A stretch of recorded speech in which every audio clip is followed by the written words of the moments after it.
আজকে ইলাস্ট্রেটর আমি কয়েকটা ট্রিক্স রাখছি যেগুলো হচ্ছে আমরা অলরেডি কেউ কেউ জানি বা এগুলোর দিক থেকে আমাদের কাজ করার ক্ষেত্রে একটু সুবিধা হতে পারে। তাহলে প্রথম যে বিষয়টা আছে সেটা হচ্ছে রিফ্লেকশন। রিফ্লেকশন যেমন গতকাল আমরা ম্যান্ডালা ডিজাইন করছিলাম, সেটাও কিন্তু রিফ্লেকশনের মাধ্যমে করছিলাম, যে একটা করলে আরেকটার সাথে আরেকটা রিফ্লেকশন হচ্ছে এবং প্রত্যেকটা পয়েন্টের সাথে রিফ্লেকশন হয়। টোটাল আপনি জয়টা 12টা 8টা বা যতটা তৈরি করতে চান ততটা তৈরি করা যাচ্ছে। এবং কিছু কিছু জিনিস আছে যেগুলাতে আপনার ডান পাশে যেমন হয় বাম পাশেও তেমনটাই হয়, ডান পাশে যেমন বাম পাশেও তেমন।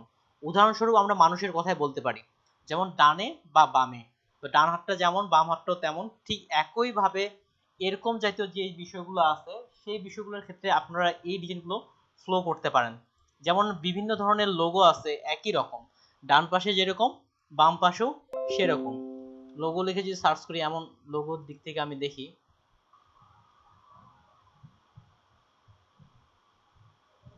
আচ্ছা রিফ্লেক্ট লোগো দেখি, লোগো রিফ্লেকশন লিখে সার্চ করলাম।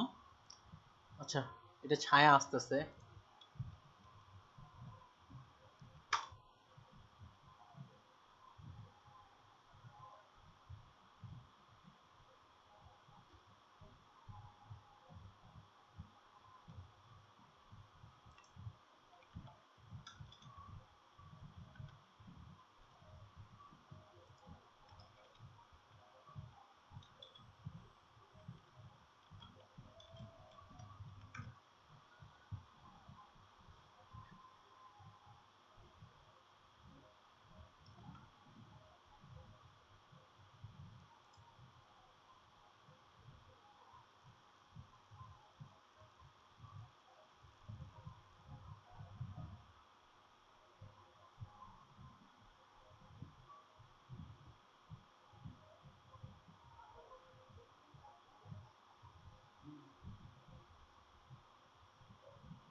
জাস্ট একটু ওয়েট করেন।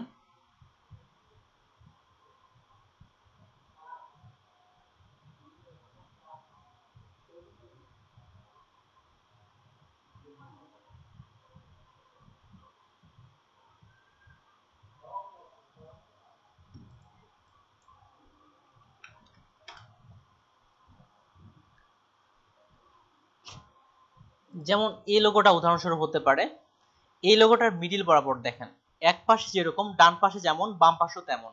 যদি আপনি মিডিল বরাবর করেন, এই ধরনের অনেক লোগো আছে, বা যেমন উদাহরণ দিলাম মানুষের ক্ষেত্রে বা যে কোনো এই ধরনের যেমন হতে পারে, সেটা একটা বোতলের ক্ষেত্রে হতে পারে বা একটা প্রজাপতির ক্ষেত্রে হতে পারে। বাটারফ্লাই, বাটারফ্লাই লিখে শুধু সার্চ করলাম, লোগো দিচ্ছি না, শুধুমাত্র বাটারফ্লাই লিখলাম। যেমন এই বাটারফ্লাইটা দেখেন, ডান পাশে যেমন বাম পাশে তেমন। এই ধরনের কাজ যেগুলো আপনাদের সামনে আসবে, এগুলার এক পাশে তৈরি করলে আমাদের আরেক পাশে হয়ে যায়। এটা আমরা রিফ্লেকশনের মাধ্যমে খুব সহজে করতে পারি। এই রিফ্লেকশন করার জন্য আপনাকে প্রথমত একটা, আপনার যেটা পেজ, এই পেজের সমান আরেকটা পেজ নিতে হবে। যেমন এটা আমি 1920x1080 নিচ্ছি, সেক্ষেত্রে আমি এখান থেকে ক্লিক করে নিচ্ছি। আপনি যে কোনো ভাবে নিতে পারেন। 1920, এটা পিক্সেলে হবে, px 1080 px, ওকে বললাম। এইটাকে আমি এখন মিডিল লাইন করে নিচ্ছি। ওকে, মিডিল লাইন। এটার আমি স্ট্রোকটা অন রাখবো, ফিল কালারটা অফ করব। এটার কারণ হচ্ছে কি, পেজে যেগুলো নিচ্ছি এগুলো যেন সবগুলো দেখা যায়, এতটুকুই। তার সাথে একটা গাইড নিচ্ছি, এখান থেকে এখানে একটা গাইড, এবং গাইডটাকেও মিডিল লাইন করে নিলাম। এখন সবগুলাকে ধরে এখানে লেয়ার থেকে এভাবেও সিলেক্ট করা যেতে পারে, কিংবা এই পয়েন্টার থেকেও ক্লিক করে সিলেক্ট করতে পারেন। একভাবে করলে হলো, এভাবে যদি সিলেক্ট করি তাহলে গাইড গাইড সহ সিলেক্ট হচ্ছে, ঠিক সিমিলার। এখান থেকে সিলেক্ট করলাম, তারপর হচ্ছে ইফেক্ট, ইফেক্ট থেকে ডিস্টর্ট এন্ড ট্রান্সফর্ম, আবার এখানে ট্রান্সফর্ম। এখানে যদি আমরা ডানে ভাবে রিফ্লেক্ট করতে চাই তাহলে হচ্ছে রিফ্লেক্ট এক্স। আর যদি আপ ডাউন, দুইটা অক্ষ, এক্স অক্ষ হচ্ছে যেটা আমরা হরিজেন্টাল বলতেছি, এটা হচ্ছে এক্স অক্ষ, আর উপর থেকে নিচে এটাকে বলা হচ্ছে ভার্টিক্যাল অক্ষ।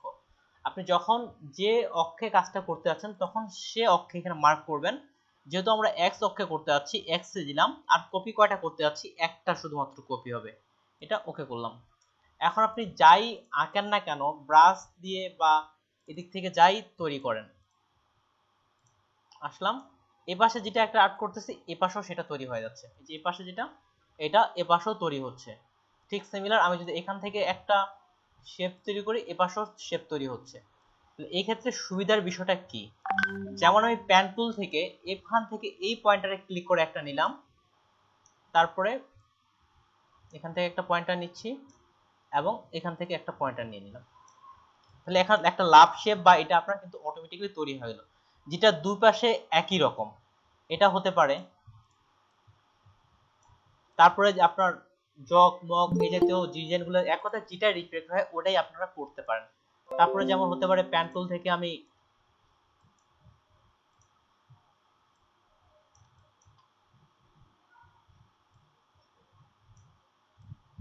এই জাতীয় যা কিছু আছে তাই আপনি রিফ্লেক্ট করে ডিজাইনটা করতে পারেন। এখন রিফ্লেক্ট থেকে এটা বের করে নিয়ে আসার জন্য বা এক একটা শেপে রূপান্তর করার জন্য, এক পাশে শুধু শেপটা থাকতেছে, একটা পূর্ণ একটা শেপ করার জন্য সমস্যা নেই, পুরোটা সিলেক্ট করেন, ঠিক আগের মতো অবজেক্ট এক্সপ্যান্ড অ্যাপিয়ারেন্স, তারপর হচ্ছে এক্সপ্যান্ড, জাস্ট এটার উপর এখন আপনি সিলেক্ট করে আনগ্রুপ করেন। দেখেন এটা প্রত্যেকটাই আলাদা আলাদা হয়ে যাওয়ার কথা। আবার আনগ্রুপ করলাম, ডিলিট, ওকে। এই দুটো অংশ এখন ইউনিট করে দিলে হয়ে যাচ্ছে বা শেপ বিল্ডার দিয়ে, তাহলে এই যে এটা একটা শেপ তৈরি হয়ে গেছে। ঠিক সিমিলার এটার ক্ষেত্রে দুটাকে ধরলাম, ইউনিট করে দিলাম, এটা শেপ হয়ে গেছে। অর্থাৎ এক পাশে কাজ করলে আরেক পাশেই হয়ে যাচ্ছে। এটা গেল এক নাম্বার। এটা হচ্ছে রিফ্লেকশনের মাধ্যমে অনেক ডিজাইনই করা হয়ে থাকে, অনেক লোগো করা হয়ে থাকে, এক পাশে করলে আরেক পাশে সরাসরি লাইভ ভিউটা দেখা যায়।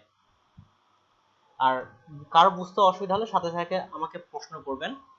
এরপর আরেকটা বিষয় আসতেছে পাথ সিলেকশন। আমরা একটা অলরেডি জানি, যেমন এখানে একটা আমি শেপ নিচ্ছি আর নিচে আরো একটা শেপ নিচ্ছি, এখান থেকে নিচে আরো একটা শেপ নিচ্ছি, এটাকে আমি ছোট করে নিলাম, এটা কালারটা আলাদা দিচ্ছি, এখান থেকে আলাদা একটা কালার দিয়ে দিলাম, যদিও এটা ততটা প্রয়োজন পড়ে না। এই শেপটাকে আমি এটার নিচে রাখতেছি, এটার নিচে রাখতেছি। এখন নিচের শেপটাকে আমি সিলেক্ট করতে যাচ্ছি, কি নিয়ম একটা বলছিলাম, কারো কি স্মরণ আছে? নিচের শেপটাকে আমি উপরের শেপটাকে না সরাই নিচের শেপটাকে সিলেক্ট করতে যাচ্ছি।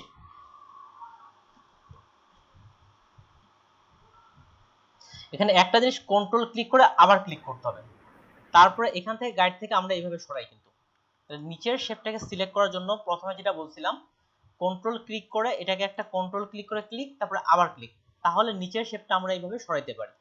আরেকটা নিয়ম আছে সরানোর জন্য, এটা এরকম ভাবে করা যেতে পারে, এডিট, এডিট থেকে হচ্ছে প্রিফারেন্স, প্রিফারেন্স থেকে সিলেক্ট, এখানে একটা অপশন আছে, এখানে অপশনটা এখানে আছে object selection by path, path only. অর্থাৎ এটা যদি আপনি সিলেক্ট করে দেন তাহলে আপনার কিন্তু এই যে এটা সিলেক্ট করলো আর সিলেক্ট হচ্ছে না, বা এদিক থেকে সিলেক্ট করলো এটার উপরের যেটা আছে আপনি এটা চাইলেও সিলেক্ট করলো সেটা সিলেক্ট হচ্ছে না, এই যে চাচ্ছি সিলেক্ট করতেছি সিলেক্ট হচ্ছে না। এটা শুধুমাত্র পাথ বরাবরই আপনার সিলেক্ট করবে। যখন অনেকগুলো বড় বড় অনেকগুলো শেপ নিয়ে কাজ করা হয়, বিশেষ করে ইলাস্ট্রেশনের ক্ষেত্রে অনেকগুলো পাথ নিয়ে কাজ করতে হয় বা অনেকগুলো শেপ নিয়ে কাজ করতে হয়, তখন এটা ব্যবহার করা যেতে পারে। যে আমি এখানে টানলেও এটা আপনার সরবে না, শুধুমাত্র পাথে যদি আপনি ক্লিক করেন, এই যে পাথের মধ্যে ক্লিক করেন তবেই সরবে। ঠিক সিমিলার ভাবে এটার কোথায় পাথ আছে, এই জায়গায়, এই যে এই জায়গায় ক্লিক করলাম এবং এটাকেও আমি বাইরে থেকে সরাইতে পারতেছি। এই কাজটা করতে পারেন যখন অনেকগুলো আপনার পাথ জাতীয় বা ইলাস্ট্রেশন কাজগুলোর জন্য। এটা সাধারণত প্রয়োজন পড়ে না, যারা ইলাস্ট্রেশনের ক্ষেত্রে কাজ করবেন সামনে তাদের জন্য এটা কাজে আসতে পারে। আর এখানে টলারেন্সটা হচ্ছে পাথ সিলেকশন কতটা পর্যন্ত টলারেন্স পিক্সেল পর্যন্ত নেবে সেটা লিখে দেওয়া যেতে পারে, এটা আমি অফ করলাম। এরপরে যেটা আসতেছে কালার পিক করার ক্ষেত্রে, যেমন আমরা বাইরে থেকে কালার যদি পিক করি, আমরা আলাদা একটা সফটওয়্যার ব্যবহার করতেছি, তবে ইলাস্ট্রেটরের মাধ্যমেও কালার পিক করা যায় বাইরে থেকে। এই ইলাস্ট্রেটরের মাধ্যমে বাইরে থেকে কালার পিক করতে হলে সরাসরি ওয়েব ব্রাউজার থেকে মাঝে সাঝে কাজ করতেছে, মাঝে সাঝে কাজ করতেছে না, তো এই দিকে বাইরে থেকে ফুললি ভাবে কাজ করতেছে। কিভাবে? যেমন এটাকে যদি আমি ভিতর থেকে আই ড্রপার দিয়ে ব্লু কালার দিতে যাচ্ছি, এই যে ব্লু কালার চলে আসতেছে, কিন্তু আমি যদি চাই যে এই যে এখান থেকে আমার জিপের যে অপশনটা আছে বা আমার গুগল ক্রোমের যে কালারটা আছে বাইরে থেকে আপনি সরাসরি বা ডিসপিসি কালারটা বাইরে, এক কথায় ইলাস্ট্রেটরের বাইরে থেকেও কালার পিক করতে পারবেন। ইলাস্ট্রেটর এটা একটা ট্রিক্স, কিভাবে করবেন দেখেন, এখানে আপনি আই ড্রপার টুলে আসলেন, এখান থেকে আই ড্রপার টুলে ক্লিক করে আপনি বাইরে মাউসটা নিয়ে আসেন। এখন দেখেন আমি এই যে হোয়াটসঅ্যাপের আইকনের মধ্যে আছি বা ডিসপিসির আইকনের মধ্যে আছে, এই কালারটা চলে আসবে, এই যে এই কালারটা এই যে এখানে চলে আসছে। কিংবা এই যে আফটার ইফেক্টের এই কালারটা আমি নিতে যাচ্ছি, নতুন একটা শেপ করলাম, এটাকে আই ড্রপার নিয়ে এই যে এখান থেকে এইখানে ক্লিক করলাম, যে এই কালারটা কিন্তু এখানে চলে আসছে, বা যেই কালারটা আনতে চান ক্লিক করলাম, আইড্রপার আর্টবোর্ডে ক্লিক করতে হবে ভাইয়া, না, নাকি আইড্রপার নিয়েই বাইরে চলে আসবে? আইড্রপার ক্লিক করে বাইরে আসতে হবে, ক্লিক করে ধরে বাইরে আসতে হবে, কিংবা এটাতে সিলেক্ট না করলে হবে। যেমন আইড্রপারে আসলাম, এখানে একটা ক্লিক করে ক্লিকটা ছাড়া যাবে না, এইভাবে অবস্থাতেই বাইরে আসতে হবে। যেমন এই যে দেখেন কালারের ক্ষেত্রে যেটা ফিল কালার সেটা দেখেন চেঞ্জ হচ্ছে, এই যে আফটার ইফেক্টের বর্ডারের কালারটা চলে আসছে, বা এবার দেখেন এই যে উইন্ডারের কালারটা এখানে চলে আসে। ঠিক আমি যদি গুগল ক্রোমের উপর নিয়ে যাই, এখন গুগল ক্রোমের আইকনের কালারটা বা ইয়েলো কালারটা এই যে এখানে চলে আসছে, এই যে ইয়েলো কালারটা এখানে চলে আসছে আপনার। ঠিক এটাই আর কি, এটা হচ্ছে আর্টবোর্ডের বাইরে থেকে ক্লিক করে বাইরে নিয়ে আসতে হবে। তাহলে ইলাস্ট্রেটরের বাইরে থেকেও যদি আপনি কালার পিক করতে চান, জাস্ট এখানে ধরলাম, ক্লিক করে মাউসটা বাইরে নিয়ে আসেন, দেখেন কালারটা চেঞ্জ হচ্ছে, যেখানে আমার মাউস পয়েন্টারটা আছে সেখানে সরাসরি ফিল কালারটা আপনার চেঞ্জ হয়ে যাচ্ছে। এটা একটা, বাইরে থেকেও কালার পিক করা যেতে পারে। এরপরে যে বিষয়টা ট্রিক্সটা আসতেছে, এটা হচ্ছে 4 নাম্বার, এটা হচ্ছে শেপ ক্রিয়েশন। শেপ ক্রিয়েশনটা কেমন দেখেন, আমি এখান থেকে একটা স্টার বা যে কোনো শেপই নেন, যে কোনো শেপ নেন, ভালো বোঝানোর জন্য আমি একটা স্টার নিচ্ছি। এখানে একটা স্টার নিলাম, এটাকে আমি আপাতত শুধুমাত্র স্ট্রোক কালার করলাম, এটার কালারটা আমি রেড রাখতেছি। ওকে, এটা আপাতত বাইরে রাখলাম। ঠিক সিমিলার আবার এখানে স্টারটা ক্লিক করার সাথে সাথে ছেড়ে দিইনি, এই অবস্থায় ট্যাবের উপরের বাটনটা চাপছি, দেখেন এটা অনেকগুলো একটা ফুলের মতো ডিজাইন আপনার চলে আসছে। একটা ফুলের মতো ডিজাইন, আপনারা যে কোনো শেপে এই ডিজাইনটা করতে পারবেন, যে কোনো শেপ। আচ্ছা ঠিক আছে ঘোষ ভাই যান, যে কোনো শেপের ক্ষেত্রে এটা হতে পারে স্টার বার্ন বা আপনি এটা আরেকবার দেখাবেন? হ্যাঁ অবশ্যই। এখন দেখেন এখান থেকে যে কোনো শেপ হতে পারে, এটা রেক্ট্যাঙ্গুলার হতে পারে, ইলিপস হতে পারে, পলিগনাল হতে পারে। ধরলাম, এটা ক্লিক করে মাউস আমি ছেড়ে দিব না, দেখেন এটা আর্ট হচ্ছে না, মাউস ছেড়ে দিব না, ট্যাবের যে উপরের যে বাটনটা আছে, ট্যাবের উপরের বাটন বা ইএসসি বাটনের নিচে যে বাটনটা আছে এটা চেপে ধরে এখন আপনি সরান, দেখেন তো বিভিন্ন রকম ডিজাইন সে অটোমেটিক্যালি ক্রিয়েট করতে থাকবে। আপনি যেভাবে মাউসটা সরাবেন সেভাবে সে ডিজাইনটা ক্রিয়েট করবে। এখন কেটে দেই, এই যে এটা একটা, আরেকটা এটা কি কোন ধরনের ইফেক্ট? ইফেক্ট, সুন্দর জিনিসটা। হ্যাঁ জিনিসটা সুন্দর। ইফেক্ট বলতে কি কোনো ইফেক্ট না, এটা আপনার ওই দেখেন এটা প্রত্যেকটা আবার সরাইতে পারবেন, এই যে ধরতেছি ওই জিনিসটা আপনার বারবার কপি হতে থাকে, যেটা বাইরে থেকে আপনি দেখেন ওই জিনিসটা আপনার বারবার কপি হতে থাকবে যদি এই কাজটা। তাহলে কালারও তো চেঞ্জ করা যাবে না? হ্যাঁ এই যাবে, সবগুলো ধরেন এখান থেকে স্ট্রোক কালার যা ইচ্ছা, এমনকি গ্রেডিয়ানও দিতে পারবেন। আমি যদি এখন ব্লু কালার দিই, ব্লু কালারও দেওয়া যাবে। হ্যাঁ এই যে ব্লু কালার চলে আসছে। এটার সাথে যদি আপনি আরো ইফেক্টের ক্ষেত্রে ব্যবহার করতে পারেন, ইফেক্ট করেও ডিজাইন আরো সুন্দর করা যায়, যা শুধু মাউসটা যেভাবে ঘোরাবেন সেভাবে সেই ডিজাইনটা করতে থাকবে। এবং এটা কিন্তু অনেক পাত আছে, প্রত্যেকটাতেই পাত আছে। আপনি যদি এই যে এটা দিয়ে সিলেক্ট করে দেখেন এত পাত, যে প্রত্যেকটাই শুধু এই যে পয়েন্টার গুলো প্রত্যেকটা এটা হচ্ছে পাত। এটা হতে পারে আপনার স্টারের ক্ষেত্রে, পলিগনের ক্ষেত্রে, এমনকি এটা ইলিপস টুলের ক্ষেত্রেও কাজ করবে। নিলাম ইলিপস টুল, যত শেপ জাতীয় এটা ধরলাম, আবার নেন, যেভাবে আপনি মাউসটা সরাবেন সেভাবে এটা তৈরি করতে থাকবে, এতটুকুই। ওকে, এরপরেরটাতে আসি। এরপরে যেটা ট্রিক্স, সেটার ক্ষেত্রে ব্যবহার করা যায় কালার পিক করার ক্ষেত্রে। কালার পিক করার ক্ষেত্রে দ্রুততম কালার একবার আমরা পিক করছি, এবার আর্টবোর্ডের মধ্যেই আমরা দ্রুত কালার কিভাবে পিক করতে পারি, দ্রুত আরেকটু যতটুকু আমরা পারি তার থেকে আরেকটু দ্রুত, জাস্ট বোঝানোর জন্য এখানে আমি একটা রেক্ট্যাঙ্গুলার নিচ্ছি, এটার ডিফল্ট কালার এটা অফ করলাম, আর এখান থেকে আমি এটাকে রেড কালার রাখলাম, এটাকে অল্টার চেপে একটা কপি করলাম, কন্ট্রোল ডি দিয়ে কয়েকটা কপি করলাম, আর আরেকটাকে এখানে রাখলাম, বা এই পুরোটাকে একটা কপি করে নিই, অল্টার চেপে এখানে একটা কপি করলাম। এর প্রত্যেকটাকে আমি আলাদা আলাদা একটা কালার দিচ্ছি, কিংবা এখান থেকে টেনে ছেড়ে দিলেও হবে, প্রত্যেকটাকে আলাদা আলাদা একটা কালার দিছি।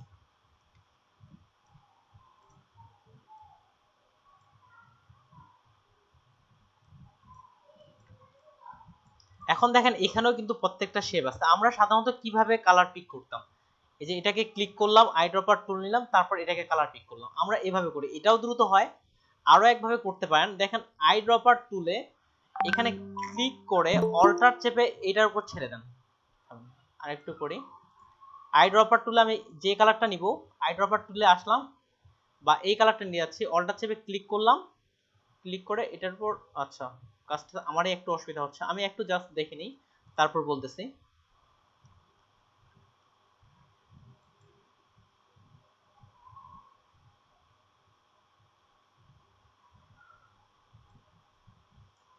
ওকে ঠিক আছে, তাহলে দেখেন এখানে যে শেপগুলো আছে, একে আমি আসলাম, অল্টার চেপে এখানে একটা ক্লিক করেন। আচ্ছা হচ্ছে,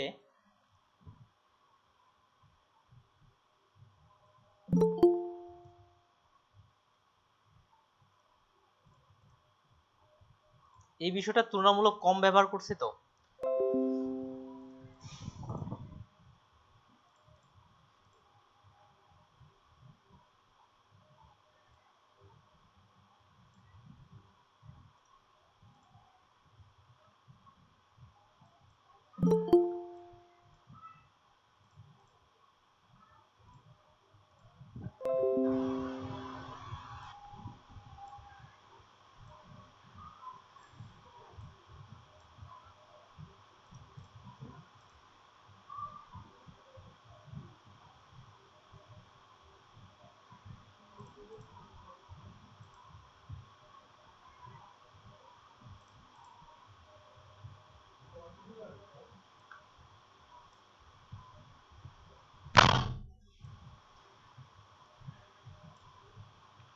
ওকে, আরেকটাতে ট্রাই করি, তাহলে ফের আবার বলতে বলতে থেমে যাব।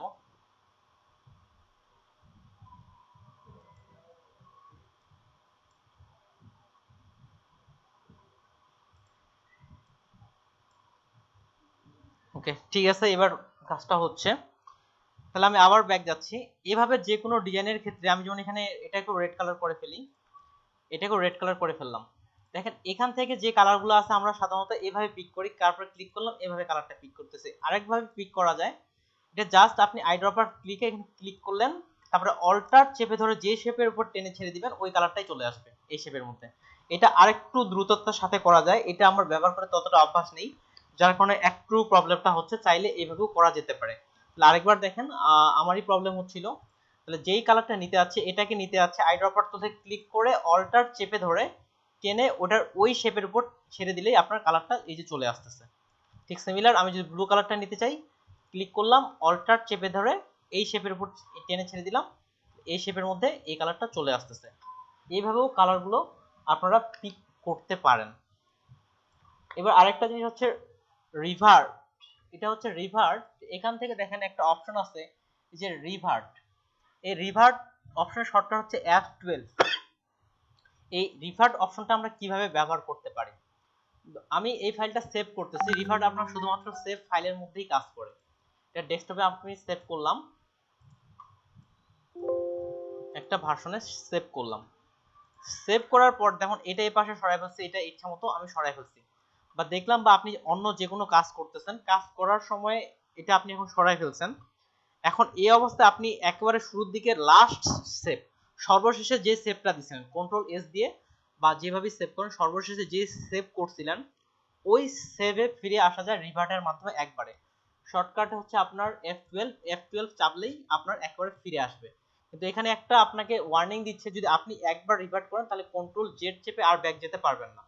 একবারে লাস্ট শেপ যেখানে আমি করছিলাম ঠিক সেই জায়গায় এটা আবার ব্যাক চলে আসছে। ঠিক সিমিলার, আমি যদি আবার এগুলাকে এভাবে সরাইছি, এই অবস্থায় আমি এটাকে কন্ট্রোল এস দিয়ে সেভ দিলাম, বা লাস্ট সেভ আমি এখানে করছি। ঠিক সিমিলার, এটা আরো সরাইলাম, ইচ্ছা মতো আপনি আপনার কাজের মতো করেন। ঠিক এখান থেকে রিভার্ট করলে হবে, ভিতর থেকে করলে, এখানে রিভার্টে ক্লিক করেন, লাস্ট যেখানে সেভ দিছিলাম ঠিক সেখানেই আবার কাজটা চলে আসতেছে। এক্ষেত্রে যদি আপনার ভুল হয় বা এক জায়গায় সেভ করে রাখছেন অনেকগুলো ভুল হয়ে গেছে, এই রিভার্টের মাধ্যমে একবারে ব্যাক আসা যায়। এই যে এখান থেকে রিভার্ট, সেম রিভার্ট শুধুমাত্র সেভ ফাইলের ক্ষেত্রেই কাজ করে। এরপরে যেটা আছে ক্যালকুলেটর, আমরা অলরেডি এটা জানি, তবে ক্যালকুলেটরের বিষয়টা আরেকটু মার্ক করি। যে কোনো জিনিসের ক্ষেত্রে আপনি ফুললি ক্যালকুলেটর হিসেবে ব্যবহার করতে পারবেন। অলরেডি জাস্ট যেমন রোটেট টুলের ক্ষেত্রে আমরা এদিকে বাইরে ক্যালকুলেটর, আমি যদিও বাইরে ক্যালকুলেটর ব্যবহার করে দেখাই, এখানে সরাসরি ক্যালকুলেটর ব্যবহার করে দেখাইতে পারবেন, কিংবা আপনি সরাসরি মুভও করতে পারবেন। বিশেষ করে ইঞ্চি জাতীয় ডিজাইনগুলোতে, পিক্সেলের ক্ষেত্রে না, যেমন ইঞ্চি জাতীয় ডিজাইনগুলোতে এই জিনিসটা সবচেয়ে বেশি ব্যবহার হয়ে থাকে। ধরে নিলাম এখান থেকে শেপ আমাকে এটা 1 ইঞ্চি ডানে নিয়ে যেতে হবে, যেগুলো প্রিন্টের কাজ 1 ইঞ্চি ডানে বা বামে নিয়ে যেতে হবে, তাহলে এটাকে সিলেক্ট করে মুভ টুলে আপনি ডাবল ক্লিক করলেন। যেমন এখানে পিক্সেল আছে, এখানে পিক্সেল, এখানে স্পেস +1 IN দিলাম, ওকে বললাম। ঠিক এটা পারফেক্ট এখান থেকে 1 ইঞ্চি মুভ করছে, পারফেক্ট। কিন্তু আমরা যদি এই যেভাবে মুভ করতাম উপরের দিকে দেখে দেখে 1 ইঞ্চি কত হলো বা কি হলো, এটা ঝামেলা হয়। তাহলে এখান থেকে যে কোনো জিনিস পিক্সেলে হোক, ইঞ্চিতে হোক, যে কোনো জিনিস আপনি মুভ করতে চান, বা অন্য শুধু মুভ কেন, রোটেশন থেকে শুরু করে সব জায়গাতেই আপনি ক্যালকুলেটরের বিষয়টা ব্যবহার করতে পারবেন। জাস্ট সিলেক্ট করলাম, ডাবল ক্লিক করলাম। আপনি যদি ভার্টিক্যাল ভাবে নিয়ে যেতে চান, অর্থাৎ উপর নিচে ভার্টিক্যাল ভাবে করতে পারবেন, অ্যাঙ্গেল থেকে শুরু করে সব জায়গাতেই। যদি 5 নিয়ে যেতে জাস্ট +5 IN করলে এটা 5 ইঞ্চি। আর যদি মাইনাস করেন তাহলে তার বিপরীতে যাবে, যেমন এটা ডান পাশে 5 ইঞ্চির মতো যতটা হয় ততটা সরে যাচ্ছে, বাম পাশে যখন করবেন বাম পাশে সরে যাবে। এটা পারফেক্টলি ভাবে পিক্সেল দিয়ে সরানোর জন্য আপনাকে আলাদাভাবে হিসাব করতে হবে না, এটা মুভও এভাবে করতে পারেন। তাহলে এখানে প্রায় 60টার মতো টিপস বললাম, এগুলো ব্যবহার করে আপনারা কাজগুলো দ্রুত করতে পারবেন। আর যদিও আমি আপনাদের বাই ফল্ট ব্রোশার দেখাতে চাইছিলাম, ওটার জন্য আসলে পার্সোনালি আমি রেডি হইনি দেখানোর জন্য, এই জন্য ওইটা সাইজ বা এদিকে দেখানো হয়নি। জাস্ট মেইনলি ইলাস্ট্রেটর সাইজ নেওয়াটাই। এটা এখন যে বিষয়গুলো দেখালাম এগুলো থেকে কারো প্রশ্ন থাকে করতে পারেন, কিংবা হোমওয়ার্ক থাকলে সেটা আমি চেক করতে পারি। টুটু ভাই, আমার হচ্ছে পিএনজি এবং পিকবেস্টের দুইটাতেই একটু একটু সমস্যা আছে, দেখাইতাম। ওকে ঠিক আছে, আপনি স্ক্রিন শেয়ার করেন। স্যার আমাদেরকে কি বাই ফোর ব্রোশিওর দেখাবেন? হ্যাঁ দেখাবো, কালকে দেখাবো ইনশাআল্লাহ, জি আচ্ছা। ইলাস্ট্রেটরের ক্ষেত্রে। এবং আরো কিভাবে দ্রুত শেপ জেনারেট করা যেতে পারে, এবং টেক্সট নেওয়ার ক্ষেত্রে যেমন আমরা হচ্ছে সরাসরি একটা ফ্ল্যাট থেকে টেক্সট না নিয়ে কিভাবে টেক্সট তৈরি করতে পারি এই বিষয়ে কিছুটা বলবো তখন। ভাইয়া ওই একটা ফাইল হচ্ছে আমার আন্ডার রিভিউতে আছে, এটা হচ্ছে আপনার এই যে এই ফাইলটা গতকালকে এটা। আর এইখানকার আগে ওই যে সিম্পল যেটা ছিল ওটা সিভিটা ওটা রিজেক্ট হইছে। আচ্ছা ভাই, এখানে আসলে কি এই সিভির বিষয়টা কি কে আপু মনে হয় সিভি মনে হয় এখানে নিচ্ছে কি নেয় না মনে হয়। সাকিব ভাই, আপনি মকআপটা কোথায় পেয়েছেন? ভাই এই মকআপটা ওইটা ডিফল্ট মকআপ আমার না। ও আচ্ছা, আপনার না আছে। না না, পিকবেস্টেরই। হ্যাঁ ফায়ারের ভিতরে দেওয়া হয়েছে তো অটোমেটিক এটা নিয়ে নিছে, আমি ইনফেল দিছি। আর পিএনজি এর ক্ষেত্রে হচ্ছে ভাই আমি 4টা ফাইল আপলোড দিছিলাম, 2টা রিজেক্ট হইছে আর 2টা হইতেছে আমার পাস দেখাইতেছে, মেবি এটা হ্যাঁ, এই দুইটা আপনার হয়ে গেছে, এই দুইটা পাবলিশ হয়ে যাবে। এই কারণটা আমি বুঝতে পারতেছি না আসলে ব্যাপারটা কি বলছে। আচ্ছা বুঝতে পারছি, আপনার ইমেজের ক্ষেত্রে কপিরাইটটা ধরা হয়েছে। আপনি যে ইমেজগুলো প্রোভাইড করছেন সেগুলো হচ্ছে আপনার কপিরাইট ফ্রি ইমেজ দেওয়ার কথা বলছে, এজন্য আপনার এটা নেওয়া হয়েছে। আপনি আমি এটা যে সাইট থেকে নিছি সেখানে কপিরাইট ফ্রি ছিল তো। যা বুঝতে পারছি ভাই, তাও এরা সমস্যা করে এই ওয়েবসাইটের ক্ষেত্রে। এখানে এমন এই জন্যই আপনি যেহেতু অনেক ক্লাস মিস দিবেন বা থেমে থেমে, এই জন্য এই প্রশ্নগুলো আবার রিপিট আসতেছে। পিএনজি ট্রির ক্ষেত্রে এগুলোর ক্ষেত্রে ফুললি ট্রান্সপারেন্ট ব্যবহার করা হচ্ছে। অনেক ওয়েবসাইট আছে যেগুলো আপনার কপিরাইট ফ্রি, তারপর এই ওয়েবসাইটটা কপিরাইট ফ্রি না বলে এরা আপনার ফাইলগুলো রিজেক্ট করে। তাহলে আমি এই ফাইলটা কি আমি অন্য কোথাও মানে অন্য কোথাও দিতে পারবো? যেহেতু আপনার এখানে রিজেক্ট হয়ে গেছে, সেক্ষেত্রে অন্য মার্কেট প্লেসের যদি সাথে যদি আপনার এই ফাইলটার শর্ত পূরণ ঠিকঠাক থাকে সেক্ষেত্রে দিতে পারবেন। আচ্ছা, তাহলে ভাই এই ফাইলটার ক্ষেত্রে সমস্যাটা কি ছিল? এই ফাইলটা এটা তো আচ্ছা, icon set image not reuse. আচ্ছা এটা পিএইচডি তে করা ছিল। আচ্ছা, পিএসডি তে আইকন আসলে আপনার পিএসডি তে সাধারণত নেওয়া হয় না, এটা ইলাস্ট্রেটরের ফাইলটাই হয়। এই জন্য বাকি দুটো ইলাস্ট্রেটর এই দুটো নিচে, আমি যদি এই সেম ফাইলটা যদি আমি ইলাস্ট্রেটর করি তাহলে হয়তো এটা নিয়ে নেবে। হ্যাঁ নিয়ে নিবে, এটাই আপনার এখানে ইলাস্ট্রেটরের বিষয়টা, এটা ইমেজ ফাইল সাধারণত এটা ভেক্টর ফাইলই হয়। আচ্ছা, আর টেমপ্লেটের ক্ষেত্রে হচ্ছে ভাইয়া এই যে ওই সিম্পল যে রিজিউমটা ছিল এইটাকে এই করে নিছে, অ্যাপ্রুভ করে দিছে। ওকে যাও, কংগ্রাচুলেশন, এটা অ্যাপ্রুভ হয়েছে। আমি আরেকটা ডিটেইলসে ক্লিক করেন দেখি, ডিটেইলসে ক্লিক করেন এটা। আচ্ছা, এখানে পেমেন্ট মেথডে ওটা অ্যাপ্রুভ করে দিয়ে দিয়েছেন, এটার দিক থেকে লক্ষ্য রাখবেন। অর্থাৎ এটাও 1000 ডাউনলোডে $150 দেওয়া হবে। ওকে ঠিক আছে।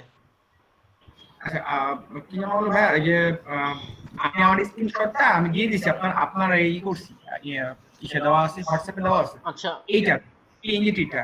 আর পিক বেস্ট এটা তো এখন মতো ইসে আছে, আন্ডার ঠিক রিভিউতে আছে, আছে। স্ক্রিন শেয়ার স্টপ করিয়েন না। রাকিবুল ভাই প্রোফাইল লিংকটা বা পিএনজি ট্রি কিভাবে নিতে হয় এটা যদি একটু বলতেন।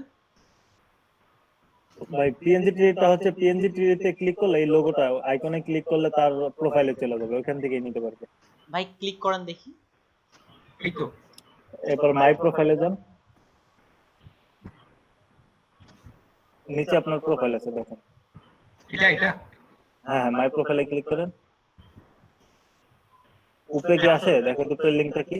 না উপরে এখানে মাই প্রোফাইল লেখা আছে। তাহলে আরেক কাজ করুন ভাই, আপনার ফাইল আছে লেখা আছে মাই ফাইল, নিচে যান। হ্যাঁ মাই আপলোড ক্লিক করেন, এখানেও ওই লিংকটা নাই। এই টেমপ্লেটে ক্লিক করেন। টেমপ্লেট টেমপ্লেট এগুলো তো এটা ও আপনার তো পাবলিশ হবে, পাবলিশ না হলে লিংকটা দেওয়া যাচ্ছে না। আচ্ছা ঠিক আছে, ঠিক আছে আমি শেয়ার করতেছি বা আপনি শেয়ার করে দেখাই দিতে পারেন। আচ্ছা ভাই আমি আরেকটু দেখাই। আমি এটা হচ্ছে লাস্ট আপডেট করছি। ওকে, এটারও কালারটা আগের গুলোর তুলনায় ভালো হয়েছে, আগের গুলোর তুলনায়, তবে খুব ভালো এটা বলা যাচ্ছে না। তবে আপনার যে ডিজাইন আছে এটা আপনার পিএনজি ট্রিতে অ্যাপ্রুভ হতে পারে, সাটা স্টকে আপনার ওখানে অ্যাপ্রুভ হতেও পারে না হতে পারে দিক থেকে। মেইল দেখাই আমার উদ্দেশ্যে পিক বেস্ট যে ওই ভাই কার যেন একটা সমস্যা ছিল যে 10টা ফাইল দেওয়ার কথা বলছে, আমাকে গতকাল পিক বেস্ট থেকে এই কথাই বলছে যে 2টা ফাইল আমি অলরেডি দিয়েছি, আমাকে আর 8টা ফাইল দিতে বলতেছে, মানে একটা রিজেক্ট হয়েছে আর একটা হইতেছে আন্ডার ইসে ছিল। হ্যাঁ সমস্যা নেই, এটা সবাইকে বলতেছে এখন, আগে এটা ছিল না। আপনাকে 10টা ফাইল দেওয়া হচ্ছে, এই 10টা ফাইলের মধ্যে যদি আপনার 6টা রিজেক্ট হয়ে যায় তাহলে আপনার অ্যাকাউন্টে সাধারণত 3 মাসের জন্য আপনি কোনো ফাইল আপলোড করতে পারবেন না। এইজন্য এখন হচ্ছে যে আমি কি এই 2টা ফাইলে আপলোড করতে পারবো সেম ডিজাইন? আমি আপনাকে আর কি আমার মনে হচ্ছে এই ডিজাইনগুলো আপনার পিক বেসটা না দেওয়াটা পারফেক্ট। সেম ডিজাইনটা আপনি একটা আর্টবোর্ডের মধ্যে নিয়ে পাশাপাশি দুইটা রাখতে পারেন, দুইটাই একসাথে হবে। একটা আর্টবোর্ডের মধ্যে নিয়ে আমরা যেভাবে করি ঠিক সেম ভাবে এভাবে একসাথে আরো কিংবা কালার ভেরিয়েশন করে করতে পারেন। আর তবে যে ডিজাইনটা আছে এটাও আই থিংক পিক বেসটে আপনার অ্যাপ্রুভ নাও করতে পারে। এভাবে যদি আপনার 10টার মধ্যে 6টাই রিজেক্ট করা হয় সেক্ষেত্রে আপনাকে সাসপেন্ড করে রাখা হবে। যেটা রিজেক্ট যেটা আন্ডার রিভিউ থাকে এইখান থেকে রিজেক্ট হয়। হ্যাঁ আন্ডার রিভিউ বলতে ওনারা এখনো আপনার ফাইলটা চেকিং করেনি, চেক করার পর ওটা যদি রিজেক্ট হয় তাহলে রিজেক্টের ঘরে চলে আসবে। পিক বেসটে দেখেন রিজেক্ট নামেও একটা অপশন আছে। আচ্ছা ঠিক আছে ভাই, আমার এখানে আর এখানে ডিজাইনের বিষয়টা আপনি এটা দুটো করার দরকার নাই, জাস্ট শুধু তো কালারটা আলাদা। সেক্ষেত্রে আপনি ওই দুটাকে একটা আর্টবোর্ডের মধ্যে নিয়ে একসাথে রাখতে পারেন। একটা আর্টবোর্ডে দিলে সাইজ কি দেব যদি আমি আপনার ইসে দেই শাটার স্টকে দেই? সেক্ষেত্রে শাটার স্টকের ক্ষেত্রে দিলে আপনি 2000 থেকে যতটা আপনার প্রয়োজন হয় কিংবা 2000 × 2000 দিতে পারেন। আপনার প্রয়োজন অনুযায়ী 2000 থেকে 8000 পর্যন্ত নিতে পারবেন। সেহেতু আপনার এখানে যেহেতু দুইটা আছে সেক্ষেত্রে আপনি 2000 × 2000 এর নিতে পারেন। এই দুটার মধ্যে সুন্দর করে শ্যাডো বাইকলা দিয়ে কভার করে দিতে পারেন। তবে ভাই সাকিব ভাই আপনি এই যে সোশ্যাল মিডিয়া আইকনগুলো ডিলিট করে দিয়েন। হ্যাঁ এই যে হ্যাঁ এই বিষয়টা আমি ক্লাসে এটা ডিলিট করে দেব। এটা মূলত হচ্ছে পিক বেস্টের জন্য তো। ও আর আরেকটা বিষয় হচ্ছে ভাই যে নাম্বারের জায়গায় যে প্লাস দিবেন না, প্লাসটা কেটে দিবেন। আচ্ছা তারপরে দেখেন ভাই এখানে অনেকগুলো বিষয়, আপনি কোনো রাস্টার রাখতে পারবেন না। ইমেজ জাতীয় 50% বা এদিকে যাবতীয় ফুলগুলো কিন্তু আপনাকে ভেক্টর হতে হবে। সব ফুল সব ভেক্টর, এখানে সবই ভেক্টর। ওকে ঠিক আছে, শুধু এই ছবিটা আলাদা রাস্টার। আচ্ছা ছবিটা আপনার ডিলিট করে ওই জায়গায় একটা শেপ দিয়ে দিবেন তাহলে হয়ে গেল। আচ্ছা তো শাটার স্টকে ভাই যেটা দেব এটা তো অন্য কোনো মার্কেটপ্লেসে দিতে পারবো না। না শাটার স্টকেরটা দেওয়া যাবে, শাটার স্টকেরটা অন্য মার্কেটপ্লেসে দিতে পারবেন, অ্যাডোবি স্টকেও দিতে পারবেন। এটা কি পিএনজি এবং শাটার স্টক দুইটা না পিএনজি ট্রিতে যেটা দিতে পারবেন দিবেন, ওটা আর এদিকে কোনো মার্কেটপ্লেসে দিতে পারবেন না। আপাতত এটা শাটার স্টকে দিয়ে রাখি, দেখেন কি অবস্থা দাঁড়াচ্ছে। তবে শাটার স্টকে হ্যাঁ বলেন। পেমেন্ট শাটার স্টকে এটা আপনার নির্দিষ্ট বলতে খুব নির্দিষ্ট পেমেন্ট নাই, এটা নির্ভর করে ওনাদের ক্লায়েন্টের উপর, যে যত মেম্বারশিপ হিসেবে কিনছে, কখনো আপনার 0.75 সেন্ট কখনো 0.25 সেই হিসাবে দিয়ে দেয়, সাথে সাথে বিক্রি হওয়ার সাথে সাথে সেই অনুযায়ী দিয়ে দেয় আপনাকে। আচ্ছা ঠিক আছে ভাই। ওকে ভাই হ্যাঁ বলেন। পিক বেস্টের মধ্যে তো 10টার মধ্যে 5টা অ্যাপ্রুভ হইলে মানে আমার কন্ট্রিবিউটর টেস্ট পাস, তাই তো? কন্ট্রিবিউটর টেস্ট পাস, তারপর পরবর্তীতে তাইলে আমি যদি 6টা ডিজাইনের মধ্যে 5টা ডিজাইন অ্যাপ্রুভ হয়ে যায়, তাইলে তো আর বাকি 4টা সাবমিট করার মধ্যে আমার কোনো রিস্ক নাই। না, তাহলে সেক্ষেত্রে রিস্ক নাই, কারণ কেননা 6টা আপনাকে অ্যাপ্রুভ হতে হবে 10টার মধ্যে। বুঝছি। আপনার মনে হয়ে গেছে তাই না? হ্যাঁ, তাহলে আপনি 5টা হয়ে গেছে। তাহলে ওই দিক থেকে ওই আপনি জন্য পাস। মানে আমি দিতে ভয় পাচ্ছি যে মানে আর যদি রিজেক্ট হয় তাহলে কি আচ্ছা, কোনো প্রবলেম হবে 4টার কিনা। মধ্যে আপনি তো এখন নিয়ম জানেন, ওরা কন্ট্রিবিউটর পাস বলতে কেন রাখছে, ওদের নিয়মগুলো যেন জানা হয়, এটাই। সেই হিসেবে তো আপনার নিয়ম হয়ে গেছে কি ধরনের ডিজাইন অ্যাপ্রুভ করতে পারে, কোনটা অ্যাপ্রুভ করবে না, এই বিষয়ে তো আপনার আই থিংক আইডিয়া চলে আসছে এখন। হ্যাঁ এটাই। ভাইয়া, আর পিএনজিটি তে পাবলিশ হতে কতদিন সময় লাগে? মানে আমি আচ্ছা, আপলোড টেমপ্লেট করছি তো জাতীয় অনেক দিন কাজগুলো হয়ে গেছে। পাবলিশ হতে কোনো সময় 2 দিনেই করে দেয়, কোনো সময় 1 সপ্তাহেরও বেশি লাগে। আর রিজেক্ট হলে তো দেখাই তো, হ্যাঁ, রিজেক্ট মানে হলে দেখায় দেয়। বুঝছি। আর একটা জিনিস ভাইয়া, পিকবেস্টের মধ্যে ওই যে কি বলে ইলাস্ট্রেটর ফাইল আপলোড করতে হলে ওখানে কি শুধু তাদের রিকোয়ারমেন্ট অনুযায়ী সাইজটা নিয়ে আমি ক্লিপিং মাস্ক করে দিলেই হলো, মানে ব্লিড ছাড়া? আচ্ছা, ওটা কিসের কথা বলতেছেন, কোন মার্কেট প্লেস? পিকবেস্টের মধ্যে। আচ্ছা, পিকবেস্টের মধ্যে আপনার এটার ফাইল ইলাস্ট্রেটরের ফাইল। হ্যাঁ হ্যাঁ, হ্যাঁ, ইলাস্ট্রেটর আমার হ্যাঁ নিয়ে ক্লিপিং মাস্ক করে দিলে হবে। মানে তাদের সাইজ রিকোয়ারমেন্ট অনুযায়ী। হ্যাঁ, আর বাকি সব ডিজাইন তো আমরা নরমালি মানে হ্যাঁ, যেরকম লেয়ার টেয়ার যেভাবে দিয়ে সাজাই ওনাদের এরকম করে। প্রিভিউ ইমেজ যেভাবে আপলোড করছে সেভ ফর ওয়েব দিয়ে ওনাদের প্রিভিউ ইমেজ সেভাবে আপলোড করে দিয়ে দিবেন, ওদের মকআপে করতে হবে। বুঝছি। আর আউটলাইন করতে হয়, টেক্সট আউটলাইন বা না, এক্সপান্ড, টেক্সটের আউটলাইন আমার জানার মতে করতে হয় না, টেক্সটের আউটলাইন করতে হয় না। শেপও এক্সপান্ড করতে হয় না? হ্যাঁ, আমার জানার মতে এটা করতে হয় না। আচ্ছা ঠিক আছে। আচ্ছা, তাহলে আপু একটা আপনি কাজ করেন, আপনার এই কন্ট্রিবিউটর টেস্ট পাসের জন্য ফটোশপের ফাইল দিয়ে পাসটা করে নেন, তারপরে ইলাস্ট্রেটরটা দিয়ে। সেক্ষেত্রে আপনার কন্ট্রিবিউটর পাস যদিও হ্যাঁ আপনি হ্যাঁ অলরেডি হয়ে গেছেন। হ্যাঁ, সেটাই করবো। ওকে। আচ্ছা, আমি অ্যাটেন্ডেন্সে রাইকুল ভাই ব্যাগ আসেন। ওকে, আপনাকে খুঁজতেছিলাম। আচ্ছা, আমি স্ক্রিন শেয়ার দিচ্ছি। আমার প্রোফাইলের ক্ষেত্রে একটু লিংকটা হেল্প করেন, কারণ স্টুডেন্টের একটু লিংক লাগবে। এই যে আমি পিএনজি ট্রিতে গেলাম, জি ভাই। আসার পরে এখান থেকে মাই প্রোফাইল, এরপরে মাই আপলোড দেন ভাই। মাই আপলোড টেমপ্লেট, এখানেও নাই। এখানে আছে ভাই, এই ফাইলটা ক্লিক করেন, একটু কষ্ট করে বের করতে ফাইল, হবে। আপনার এই যে ফাইলটা, হ্যাঁ ফাইলটা আচ্ছা ক্লিক হ্যাঁ, করেন, ভিউ ওকে, টেমপ্লেট। হ্যাঁ বুঝতে পারছি, এই লিংকটা লাগবে। এইখান থেকে নিচে যান, হ্যাঁ এটার নিচে ভিতরে ক্লিক করেন, নিচে আপনার নাম আছে, এটা না ভাই, এই যে এই যে হ্যাঁ নাম। এটা ক্লিক করেন, হ্যাঁ এটা ক্লিক করেন ভাই, ওকে, এই উপরে হ্যাঁ লিংকটা হ্যাঁ দিয়ে দিবেন, পাইছি। এটাই link. Okay, thank you so much. তাহলে এখন যারা যারা পিএনজি ট্রিতে ফাইল অ্যাপ্রুভ হয়েছে, তাহলে এইভাবে আমাকে এই লিংকটা দিবেন। এই যে শেষে আপনার ইউজার নেম সহ কোড একটা চলে আসতেছে। আবার দেখাচ্ছি আমি, ফাইল থেকে হচ্ছে আপনার মাই প্রোফাইল থেকে হচ্ছে মাই আপলোড টেমপ্লেট, যেহেতু আছে টেমপ্লেট, এখানে ফাইলটা ক্লিক করলেন, ভিউ টেমপ্লেট, আর নিচ থেকে এই যে আপনার নামের ক্লিক করলে আপনার এই যে প্রোফাইল নেমটা চলে আসতেছে, অর্থাৎ ইউজার নেম সহ। আর ইউজার নেমটা যদি আমরা সরাসরি শো করাই, এখানে শো করাচ্ছে কি, করায় না। আরেকভাবে করা যেতে পারে, আপনি যদি এইভাবে না করেন আরেকভাবে করা যেতে পারে। পিএনজি ট্রির ক্ষেত্রে আপনার ইউজার নেমটা প্রথমত লিখবেন, এই যে ইউজার নেম আন্ডারস্কোর দিয়ে তারপর আইডি, এই আইডি নাম্বার আর ইউজার নেম লিখলেও হবে, ওই জিনিসটাই ওখানে আসছে। এই যে আপনার ইউজার নেম তারপরে এই যে আইডি, এটা দিলেও হয়ে যাবে। তখন বুঝে নি।